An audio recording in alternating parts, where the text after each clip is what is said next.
Alright, you guys, and welcome to a brand new video. It is Tornadoes, man, and I bring you a brand new video today. And today we are taking a look at the 2008 Parkersburg New Hartford tornado. This tornado was rated EF5 on the enhanced Fujita scale. This tornado was formed on May 25th, 2008 at 4:48 p.m. and dissipated on May 25th, 2008 at 5:58 p.m. This tornado destruction path was an hour and 10 minutes. The path length of this tornado was 40.97 miles per hour, and the highest winds was 205 miles per hour. 9 fatalities, 70 injuries, and damage was $75 million in 2008 US dollars. And if this tornado was to happen in 2025, it would be $111 million in 2025 US damage. This tornado was part of the tornado outbreak of May 22nd through May 27th of 2008 and tornadoes of 2008.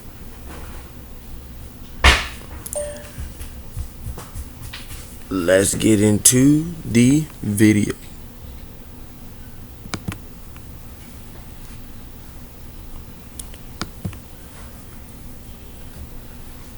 Early afternoon hours of May 20. Why is this so loud? Turn the volume down on this. So loud like that. Or alternatively known as the Parkersburg and New Hartford tornado. 2. Devastated the towns of Parkersburg and New Hartford, Iowa. Part of a large tornado outbreak across the Central Plains, the tornado killed 9 people and caused around $75 million in damages across its approximately 43-mile path through northeast Iowa.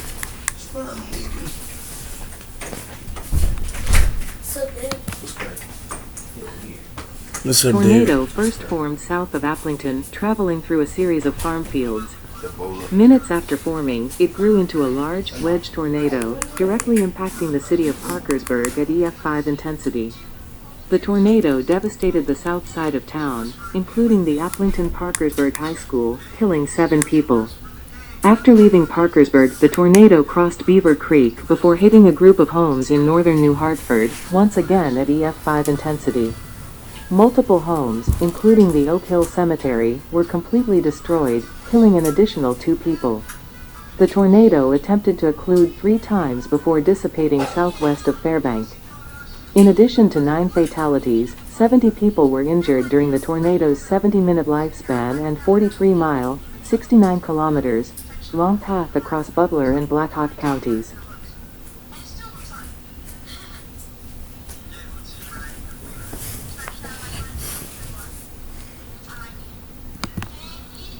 As of 2025, this is the most recent EF5 tornado to affect Iowa.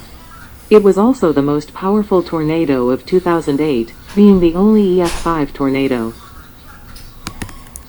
Meteorological synopsis. WS tornado probability for May 25, 2008.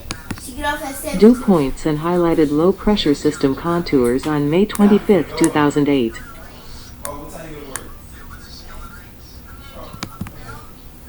May 18th, meteorologists identified a pattern indicative of severe weather.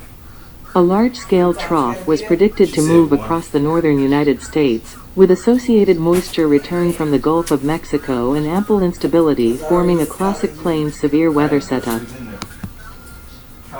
By May 21st, models showcased an increasingly strong and robust negatively tidal trough rapidly moving across the United States before slowly stalling through the Central Plains.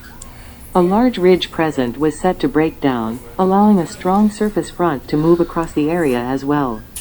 Moderate instability was already forming due to a deep-forming moist layer and warm air advection from the south.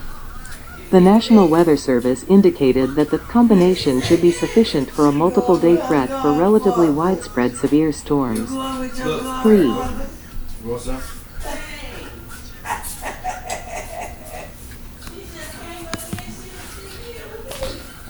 On May 25, notices for a moderate risk of severe weather were issued for northern Kansas, southern Nebraska, eastern Minnesota, northeastern Iowa, and western Wisconsin, with a slight risk from Texas to northwestern Ontario. Watches extended along all the corridor, and storms developed in 4 different areas including northern Texas, northern Kansas, central Minnesota and Iowa, and southern Manitoba. As forecast, the strong trough would dig into northern areas of the CONUS. A stronger than forecast low-level jet began to transport ample moisture northward towards the interest area for severe storms, and as early as 12:30 p.m. Central Daylight Saving Time, strong instability began to climb, as well as dew points in the upper 70s. Models began to showcase a broken line of discrete supercells moving east to northeast, and with very little interference and a broad warm sector, the supercells would be able to take full advantage of the environment and become extremely strong. 3D view of a rear flank descending reflectivity core, DRC, is indicated by gray arrow occurring about 7 to 11 minutes before the first spotter report of a tornado south of Aplington, Iowa. The red arrow indicates the location of the DRC on low-level radar display. 12:43 p.m. Central Daylight Saving Time, the Storm Prediction Center identified through water vapor imagery that a rapidly moving and strong jet streak was approaching from Minnesota to Iowa. Supercells began to rapidly intensify by 3:50 p.m. Central Daylight Saving Time, prompting upgrades in watches. A cluster of strong supercells in northern Iowa began to both interact and intensify, merging into each other and forming a descending reflectivity core over the southern cells, developing mesocyclone, a microscale interaction indicative of aiding in tornadogenesis. 2. Simultaneously, low-level rotation on the southern supercell rapidly increased. Strong gravity waves may have also assisted in tornadogenesis amongst the supercell cluster. 1. Note 2.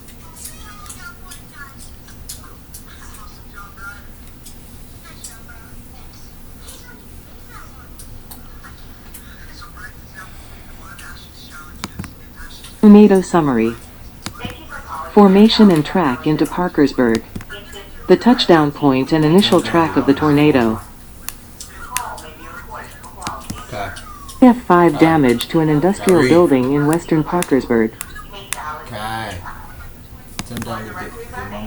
Southern supercell in a cluster of rapidly intensifying cells began rotating in northeast Iowa, west of Waterloo.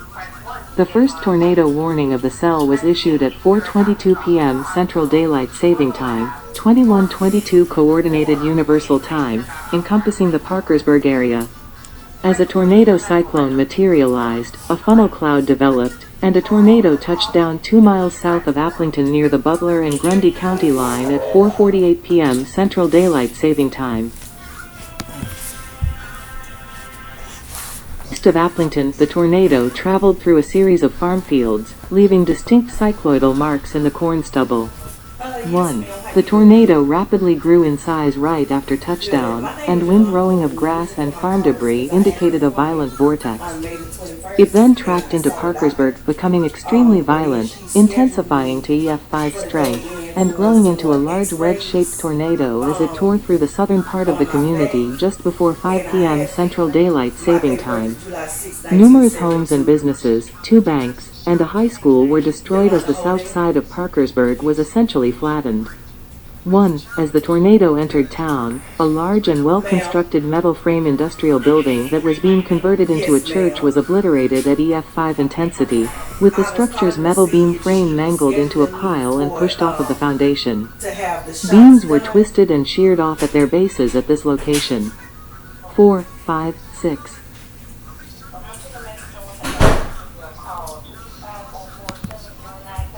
Residential areas in Parkersburg were devastated at EF5 strength by the tornado, as whole neighborhoods were leveled and entire rows of homes were swept away, leaving only basements behind in some cases.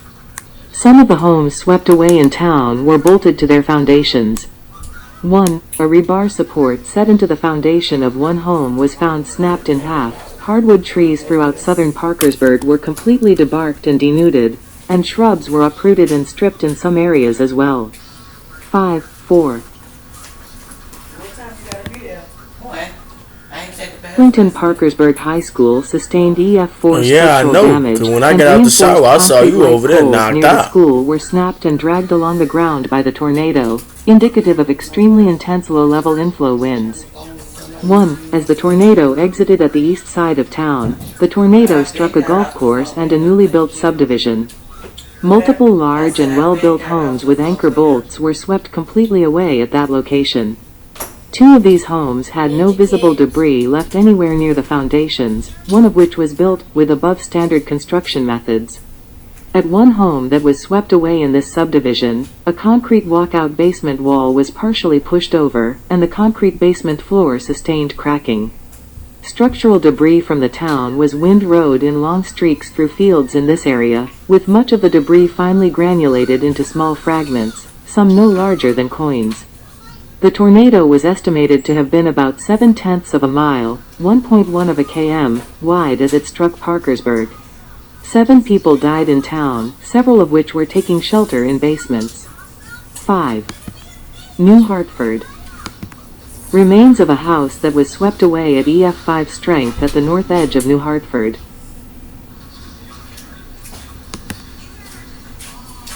After passing through Parkersburg, the EF5 tornado continued eastward towards the neighboring town of New Hartford.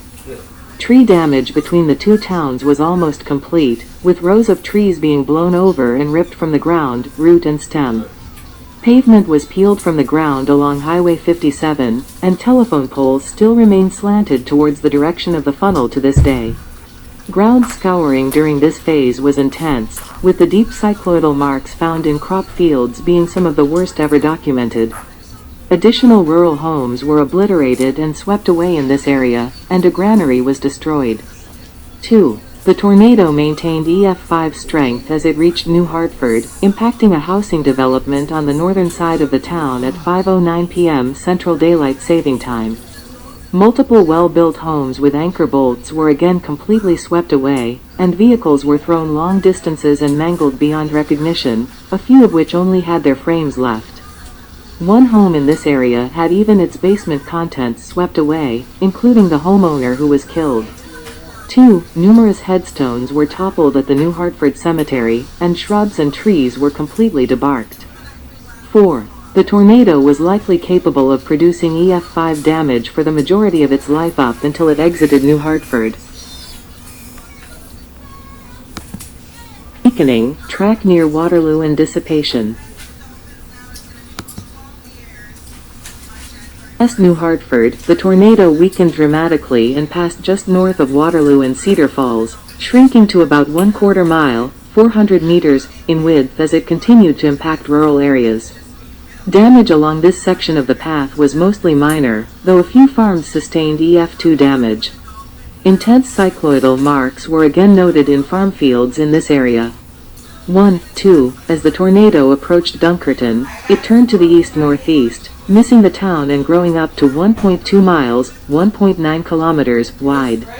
Some re-intensification occurred in this area, as consistent high-end EF2 damage was noted at multiple farms. Numerous hog containment buildings were destroyed, and a few homes that were impacted sustained some collapse of exterior walls. Mud and corn stubble was picked up from farm fields near Dunkerton and plastered thickly against fences, power poles, and houses. Shortly before reaching Fairbank, the tornado abruptly dissipated. 1. 2. Aftermath. 7 people were killed in Parkersburg and 2 were killed in New Hartford, where the housing development was destroyed. 288 homes in Parkersburg and 88 in and around New Hartford were damaged or destroyed. The National Weather Service's assessment determined that the tornado was an EF5 with estimated peak winds of about 205 miles per hour, 330 kilometers per hour. It was determined that 17 homes and an industrial building sustained EF5 damage along the path. 7. According to FEMA and the Iowa Homeland Security and Emergency Management, damage was preliminary estimated at $6 million in northern Iowa, including more than $3 million in Butler County alone. 8. While the tornado was caught on tape and photographed by spotters, a surveillance camera inside a bank in Parkersburg also caught the tornado on tape as the storm passed over the building. 9. Another surveillance camera showed the tornado ripping the roof off a house across a street before the video feed was lost. 10. After the tornado, Governor Chet Culver declared Butler and Black Hawk counties disaster areas due to the extensive storm damage. 11. The tornado was the first F5 or EF5 tornado in Iowa since one hit Jordan on June 13, 1976, and the second deadliest in Iowa since official record keeping began in 1950.